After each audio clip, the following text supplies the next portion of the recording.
Form પરત ખેંચવાના અંતિમ દિવસે સુરત ચૂંટણી અધિકારીની કચેરી જાણે સમરાંગણમાં ફેરવાઈ ગઈ હતી. વોર્ડ નંબર 1ના કોંગ્રેસના ઉમેદવાર બોની પટેલે ઉમેદવારી પાછી ખેંચતા જ સુરતના રાજકારણમાં ગરમાવો આવી ગયો. શહેર કોંગ્રેસ પ્રમુખ વિપુલ ઉદનાવાલાએ ગંભીર અને સનસનીખેજ આક્ષેપ કર્યો છે કે બોની પટેલને પોલીસ અને ભાજપના કાર્યકર્તાઓ જબરદસ્તીથી ઘરેથી ઉંચકી લાવ્યા છે અને ધમકાવીને ફોર્મ પરત ખેંચાવાયું છે. કચેરીમાં ભાજપના નેતાઓની હાજરી સામે કોંગ્રેસે ઉગ્ર વિરોધ નોંધાવ્યો હતો, પરંતુ કોંગ્રેસી નેતાઓને અંદર પ્રવેશતા અટકાવવામાં આવતા મામલો બિચક્યો હતો અને ભારે ઝપાઝપીના દ્રશ્યો સર્જાયા હતા.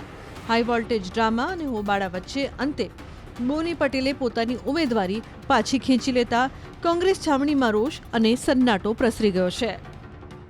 કઈ નહીં, મેં મારી મરજીથી પાછળ પણ કારણ કઈ નથી. મારા ફેમિલી છેલ્લી ઘડીએ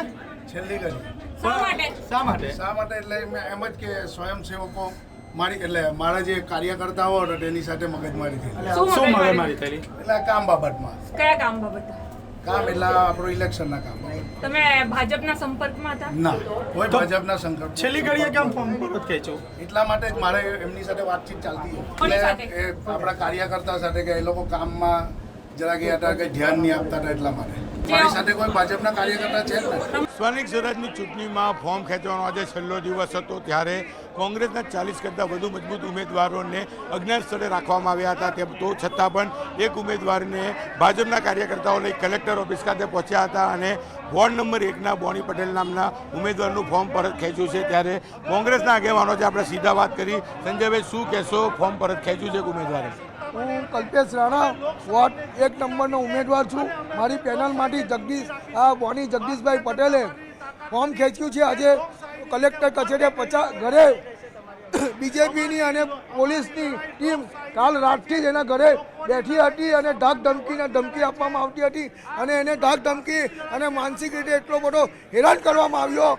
એટલે આજે કલેક્ટર કચેરીએ 50 પોલીસ લઈને આજે એને ઉચકી લાવવામાં આવ્યો અને કલેક્ટર કચેરીએ એને ફોર્મ ખેંચવામાં આવ્યું છે. બિલકુલ, શહેર પ્રમુખ વિપુલ ઉદનાવાલા પણ છે, આપણે સીધા એમની સાથે કરીએ. વિપુલભાઈ, તમને જાણકારી મળી, અહીંયા પહોંચ્યા, પહેલાં તો અડધો કલાક સુધી ઘર્ષણ થયું, તમને અંદર જ નહીં જવા દેવામાં આવ્યા.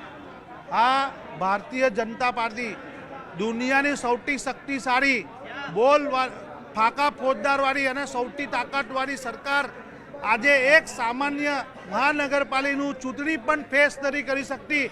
એ લોકો અમારા ઉમેદવાર જે નવો યુવાન ઉમેદવાર છે, ઓબીસી પછાત જાતિનો ઉમેદવાર, એના ઉપર જુલમ કરી અને એને અહીંયા એના ઘરેથી ફોર્મ ખેંચવા લઈ આવ્યા પોલીસના જોરે. મેં છેલ્લા કેટલાક દિવસથી કહું છું કે આ લોકો પોલીસના જોરે, પોલીસના બળથી અને એ લોકોની સરકારી મશીનરીથી લોકતંત્રને ખતમ કરી રહી છે. એક નાનું અમથું ઇલેક્શન હોય છે, એ ઇલેક્શન પણ એ લોકોથી નથી લડી શકાતું. એ ખેલદિલી નથી અને એ ખેલદિલી લોકશાહીની અંદર આ ખેલદિલી આ ભારતીય જનતા પાર્ટીમાં નથી. અગર કોંગ્રેસની સરકાર 60 વર્ષની અંદર આ રીતનું કર્યું હોત તો આજે ભારતીય જનતા પાર્ટીનો અમે વિરોધ પક્ષને સન્માન આપ્યું છે, એને હંમેશા ખેલદિલી લડવાની અમે મેદાન આપ્યું છે. પણ ભારતીય જનતા પાર્ટીએ આ લોકશાહીની હત્યા કરી છે, લોકોના મતની હત્યા કરી છે, લોકોના વિશ્વાસની હત્યા કરી રહી છે.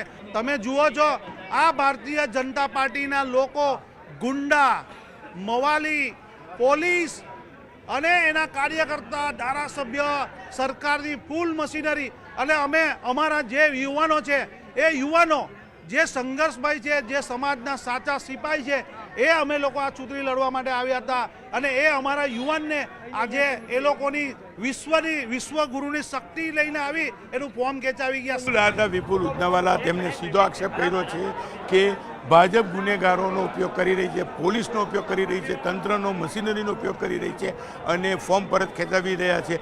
કહી શકાય કે ભાજપ કોંગ્રેસના ઉમેદવારોના ફોર્મ પરત ખેંચાવવા માટેના જે આક્ષેપો છે તે એકવાર સાબિત થયા છે. જોકે લોકસભાની ચૂંટણીમાં કોંગ્રેસના ઉમેદવારે છેલ્લા સમયે ફોર્મ ખેંચી સુરત બેઠકને જીતાડી હતી, ત્યારે હવે સ્થાનિક સ્વરાજની ચૂંટણીમાં વોર્ડ નંબર 1ના બોની પટેલે ફોર્મ પરત ખેંચી અને ભાજપને ખુલ્લું મેદાન આપ્યું છે. કેમેરામેન જીગર ગુગલ સાથે કીર્તેશ પટેલ, ન્યૂઝ 18 ગુજરાતી, સુરત.